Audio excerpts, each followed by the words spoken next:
Salut et bienvenue dans le Daily Podcast numéro 2 et la question à laquelle je voudrais répondre aujourd'hui, le sujet du podcast d'aujourd'hui, c'est faut-il en fait être opportuniste pour faire du business en ligne? Faut-il être opportuniste quand tu es entrepreneur? Alors, pourquoi je te parle de ça? Parce que si tu as reçu l'invitation à écouter mon podcast d'hier, je parlais justement de la méthode de Steph, mais je vais t'en reparler un petit peu plus tard dans le podcast. Je te parlais de la méthode de Steph qu'il utilisait finalement pour gagner de l'argent. Et il fait littéralement 2 SMIC par mois, ce gars, avec sa méthode à lui. Et c'est typiquement une méthode d'opportuniste. Alors, avant de rentrer dans le vif du sujet, je me suis amusé à aller regarder sur Wikipédia pour essayer d'avoir la définition exacte en fait de l'opportunisme. Alors écoute ça, l'opportunisme, c'est une attitude qui consiste à agir selon les circonstances du moment afin de les utiliser au mieux de ses intérêts et d'en tirer le meilleur parti en faisant peu de cas des principes moraux. Ok ? Pourquoi je te parle de ce sujet-là aujourd'hui? C'est parce que, alors, on retourne un an en arrière, un petit peu plus d'un an en arrière, j'étais à une rencontre abonnée d'un autre youtubeur. À cette époque-là, moi, j'étais pas youtubeur du tout. Hein. Et j'ai rencontré, il y avait plusieurs gars. Autant il y avait des gars qui se lançaient dans le business en ligne, il y en avait d'autres qui étaient déjà très installés dans le business en ligne. Et j'ai rencontré un gars qui faisait du business sur Amazon. Et ce gars-là, j'ai trouvé super intéressant, c'est qu'on a super accroché, etc. Et on a fini par arriver à la conclusion suivante, c'est que les gens qui réussissent dans le business en général, business ou business en ligne, hein, tout ça c'est la même chose. Hein. Le business en ligne, c'est la même chose que de faire du business en dur, si tu veux. C'est les mêmes techniques, le marketing et tout, c'est la même chose. Mais entre guillemets dématérialisé. Bref, et on en est venu un petit peu tous à la conclusion que pour réussir dans le business, il y a 2 points qui sont fondamentaux, et je vais te l'illustrer un petit peu après. Il y a 2 points qui sont fondamentaux, c'est premièrement passer massivement à l'action. Alors ça, on connaît un peu le principe, hein, tu sais, je vais pas revenir là-dessus parce que tous les gens qui parlent de business en ligne, d'entrepreneuriat, etc. parlent toujours du passage à l'action, donc je ne vais pas revenir là-dessus. Donc ça, c'était la première chose. Et la deuxième chose, c'était le fait d'être opportuniste, finalement. Moi, je pense que être opportuniste, c'est un des ingrédients secrets des entrepreneurs qui réussissent. Je vais donner un exemple concret, même je vais t'en donner plusieurs. Là, il y a eu, on est toujours dedans, mais tu sais, il y a la crise sanitaire du coronavirus, etc. Il y a beaucoup de gens qui ont profité de ce truc-là pour gagner de l'argent et pour gagner plus d'argent. Moi-même, je sais que le coronavirus a servi ma cause, tu vois. A servi ma cause parce que depuis qu'on est dans cette pandémie, je vends plus de formations. C'est plus facile pour moi, si tu veux, de vendre mes produits. Tu vois. Avant de continuer, je vais juste faire une petite parenthèse au sujet du podcast que tu es en train d'écouter. Celui-ci est public, ok. La plupart des podcasts que je vais faire, du daily podcast, vont être privés. C'est-à-dire que pour recevoir mes podcasts, il faut être inscrit sur ma liste d'email. Donc c'est pas compliqué si tu veux recevoir mes podcasts journaliers. Alors c'est un nouveau concept que j'essaye, hein. Mais si tu veux recevoir mes podcasts journaliers comme ça où je te parle un petit peu de sujets divers et variés en rapport avec l'entrepreneuriat. C'est pas compliqué, je te mets un lien juste en dessous de la vidéo où tu pourras t'inscrire pour recevoir les podcasts. C'est juste ma liste email en fin de compte qui a accès à mes podcasts journaliers. De temps en temps, j'en posterai 1 ou 2 comme ça qui sont pertinents comme celui-ci sur YouTube en public, mais dans l'ensemble, les podcasts journaliers seront privés. Donc seules les personnes qui sont inscrites à ma liste email auront accès aux podcasts. Donc encore une fois, je te mets dans la description le lien pour t'inscrire pour recevoir mes emails et donc fatalement recevoir mes podcasts à chaque fois que j'en sors. Bref, je reviens sur ce que je te disais et l'histoire de l'opportunisme. Et donc, je te donnais des exemples et je vais te donner l'exemple de ce gars-là dont je te parlais tout à l'heure. Ce gars fait du business sur Amazon. Ok ? Tous les prétextes sont bons pour gagner de l'argent sur Amazon. Alors, c'était par exemple, je vais te donner un exemple très concret. Quand Johnny Hallyday est mort, ce gars a racheté partout dans tous les magasins, partout où il a trouvé du stock concernant Johnny Hallyday, ce gars-là a tout racheté. Il a tout racheté et il a tout revendu 4 fois plus cher littéralement sur Amazon. Alors certains pourraient dire que c'est dégueulasse, et je peux le comprendre, hein, je veux dire, on n'est pas là pour juger, on est là pour illustrer des faits, ok ? Certains pourraient dire que c'est dégueulasse, mais n'empêche que c'est super malin, tu vois, c'est super malin et c'est super opportuniste. Et ce gars, le mois de la mort de Johnny Hallyday, a fait net en bénéfice dans sa poche, genre 6000 balles, tu vois.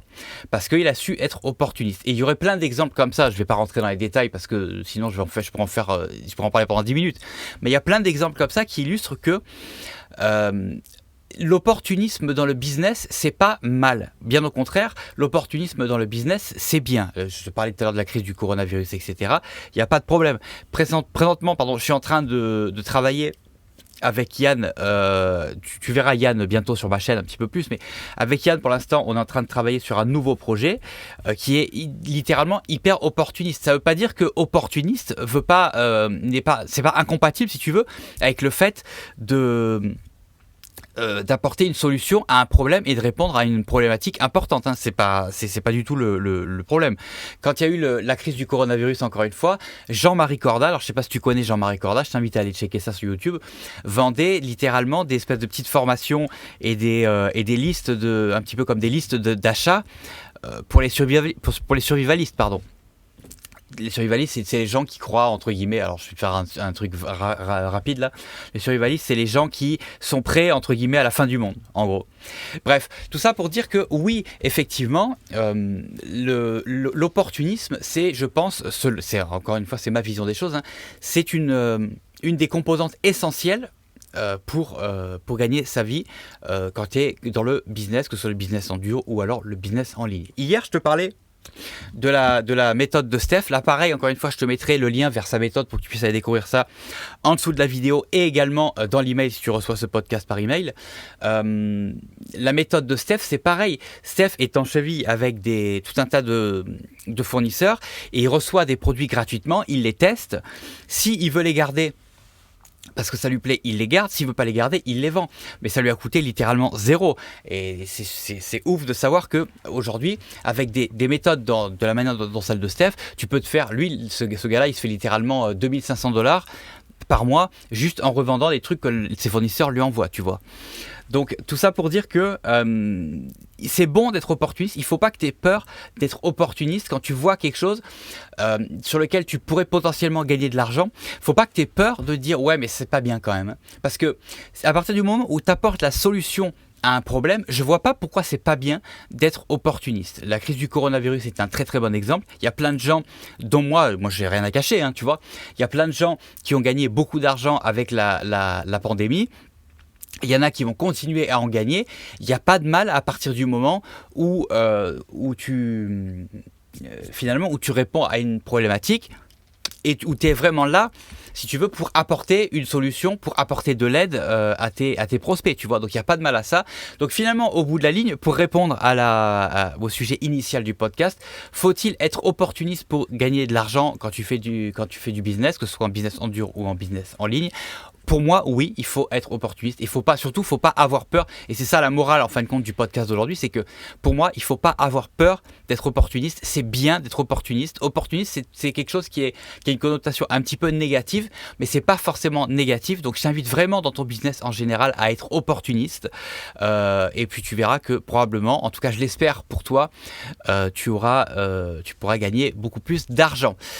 Avant de te laisser, je te tire un petit récap, une petite piqûre de rappel concernant la méthode de Steph. Je te mets un lien en dessous de la vidéo et puis dans l'email que tu vas recevoir pour découvrir la méthode de Steph. C'est une promo qu'il fait sur sa formation. Sa formation coûte 300 balles. Et pour moi, exceptionnellement, il fait moins 50% sur sa formation. Et c'est jusqu'à dimanche. Alors, je vais regarder tout de suite sur le calendrier pour pas te dire de bêtises. C'est jusqu'à dimanche 17 janvier donc 2021. Inclus, donc le dimanche 17 janvier à minuit le soir, c'est terminé et sa formation repasse à 300 balles. Donc là, elle est à moins 50%. Je t'invite vraiment à aller jeter un œil parce que ça vaut vraiment la peine. Moi, sa méthode, je l'ai essayé, approuvé, etc. Et tous les jours, encore, je reçois des colis gratuits. Tu vois, hier, par exemple, j'ai reçu des nouveaux gants de moto. Avant-hier, j'ai reçu une manette de Xbox pour mon neveu. Voilà. Tous les jours, je continue à utiliser la méthode de Steph parce que je la trouve géniale. Et c'est une pure méthode d'opportunisme, mais encore une fois, je vois pas le mal. Ça me permet, moi, de m'équiper confortablement avec plein de trucs. Et puis pour certains autres utilisateurs de la méthode de Steph, eux, ça leur permet en tout cas de pouvoir revendre les colis qu'ils ont reçus gratuitement pour se faire de l'argent. Je me tais, je te laisse là pour le podcast d'aujourd'hui. On va sûrement se reparler demain. Je te reparlerai quand j'aurai quelque chose à te dire. Alors je vais essayer de te parler régulièrement quand même, hein. Je te parlerai quand j'aurai quelque chose à te dire.